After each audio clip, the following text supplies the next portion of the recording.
Hi everyone, welcome back to my lab. In today's video, which is going to be my review and demo of the brand new Fenty Beauty Moroccan Spice eyeshadow palette. I've had this eyeshadow palette for a couple of weeks now. I did a complete unboxing and swatch video, which I will link up here if you're interested in checking that out. But I have now been using the palette for several weeks and I do have some thoughts which I would like to share with you in this video, along with a demo of how I created this eye look. Now let's go ahead and get started with my review. This review video is going to be short and sweet because I did give you my main thoughts in the unboxing video, but just so you can see it here again, if you haven't seen that already, this is the outer packaging of the palette. On the back you have all the shade names and color codes. You do have information about the palette's shelf life, which is only 9 months, and Fenty Beauty is a cruelty-free brand. However, this particular eyeshadow palette is not vegan. The actual palette itself comes in this beautiful plastic packaging. It's so beautiful. Like, honestly, I think that next to Pat McGrath, this is probably the most beautiful palette in my collection in terms of packaging. It's that stunning.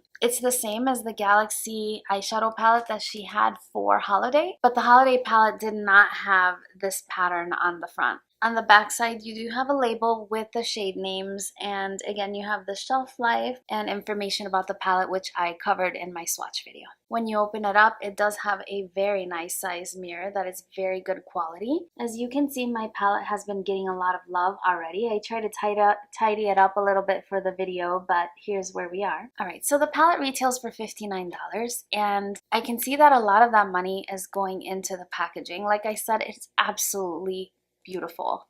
I think it's gorgeous.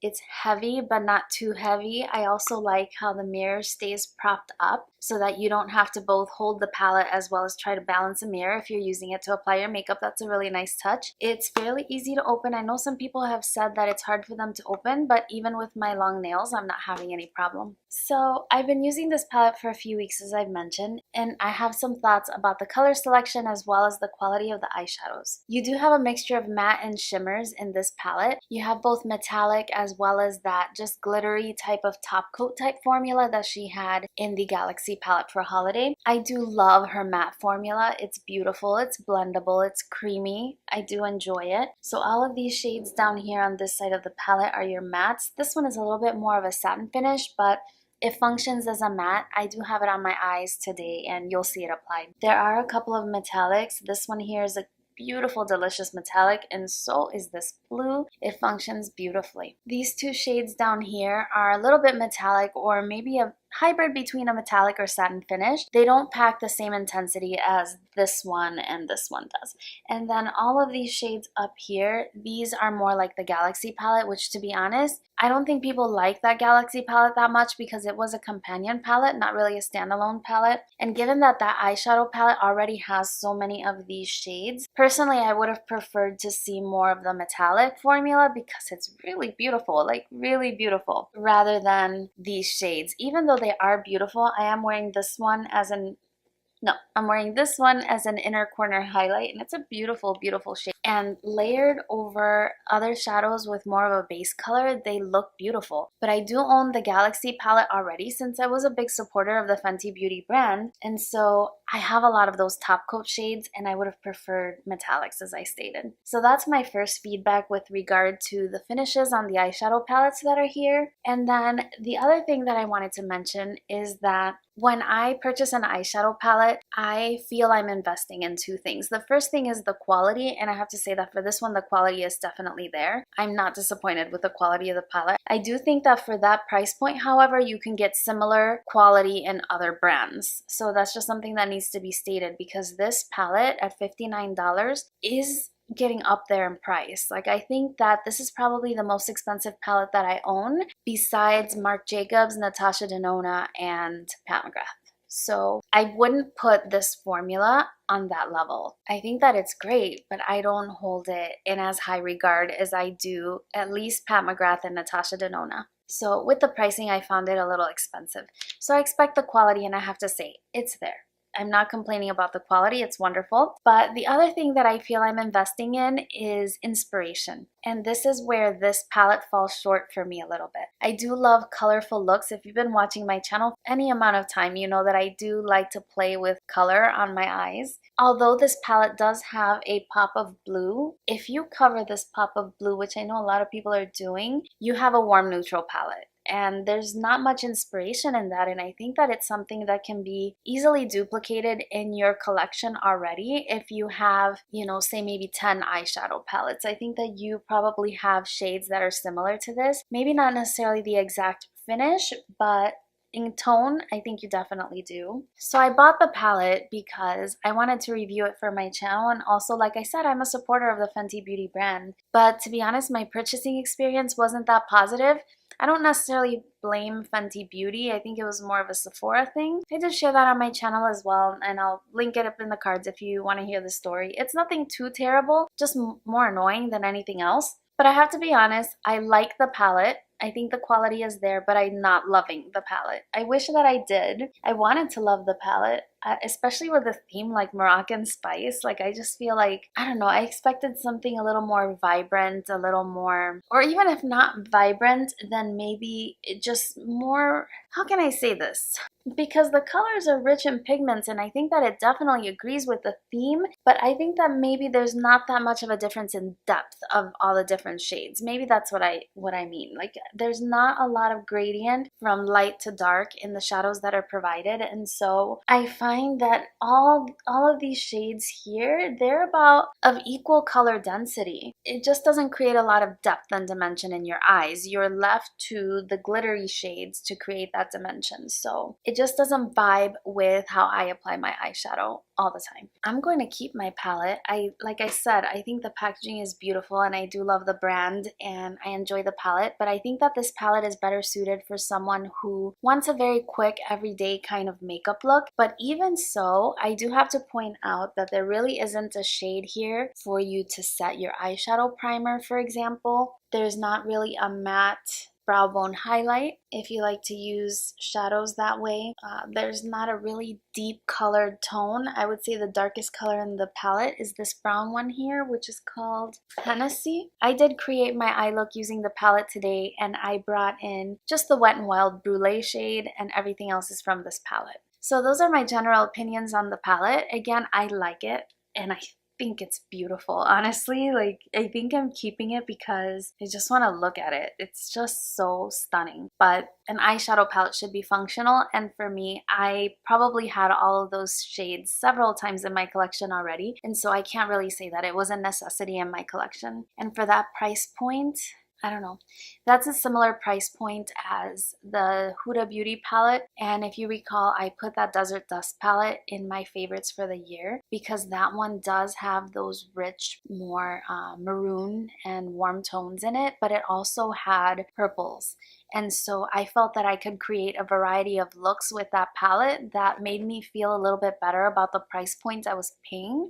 With this one, I don't see as much variety. I know that you have the blue, and I intentionally chose not to use the blue because most people are using the blue just to give a realistic representation of what we're really looking at, because I'm sure you have a blue in your collection already, especially with the trends this summer. So yeah, it's a lovely palette. I would love to know if you picked it up and what your thoughts are on the palette. I just wanted to share my opinion with regard to this particular palette, and there you have it. I have worn the palette in a couple of videos. I wore it in the Benefit, was it the Benefit? Yes, I wore it in the Benefit Hello Happy foundation review, which I will link up there if you want to see the palette. I don't have a tutorial of the look, but you can see a different look that I created using the palette, and I used shimmer shades in that one. So if you want to see another look, then take a look at that one. But let's go ahead and get into the demo of this. I already primed my eyes, and I used the Milani eyeshadow base, and I set that with the Wet n Wild single shadow in the shade Brulee. There's not really an eyeshadow in the palette to set your eyes with, but it really doesn't bother me. I keep that shadow handy all the time anyway. I'm starting out the look with a NYX number 16 brush, and the shade's Quicksand. Usually when I do my tutorials, I do the tutorials on my other eye because this one for some reason is my bad eye. It's my right eye, always waters, and I cry upwards, if you can believe that. Do you have a good and bad eye with regards to eyeshadow application? I applied this shade on the top and bottom lash line, and I was a little bit messy with this because this is just the foundation. To continue the transition downward, I did use the shade Cumin Get It. Nice play on words on come and get it, but it's spelled like cumin. And I'm just bringing that down just a little bit more. I didn't go in with this shade on my lower lash line though. Once that was complete, I took a Delium Tool 773 and the shade Fez Up, and I carefully tapped that onto my lid. I slowly build up the color by tapping it. I'm not swiping. Same shade in a Sonia Kashuk number 27 brush.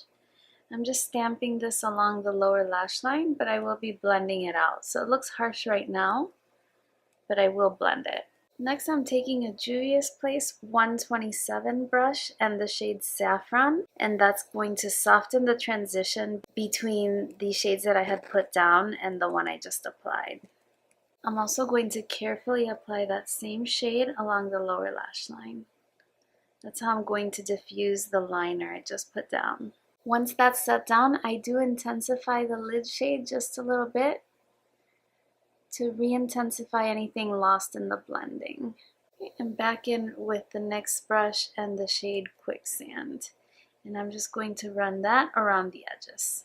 For my inner corner highlight, I go in with a Bodyography Pro flat shader brush, and I'm using the shade Casablanca. I did dampen this shade prior to application. One good blend deserves another. I'm just going to go in with the next brush again. This is a really nice blending brush and it's pretty affordable too. So that's honestly it in terms of the eyeshadows from the palette. I don't have a matte brow bone highlight, so I did use the Wet n Wild eyeshadow for that too. And I also use it to sort of tone down the color a little bit on this side so that it matches the other side. Just so you see all the steps, I'm going to go ahead and do that on camera. But again, this is the Wet n Wild shadow. Such a handy little shade and only 99 cents. And this is your look without any eyeliner or false lashes applied, but I am going to use my Marc Jacobs. Which one is this one? This one is Earthquake, and I'm going to line my inner and upper waterlines. My eye did water just a bit and the eyeshadow is moving upward. I have to be really careful when I'm working with matte shadows because matte shadows and water, they just don't mix well.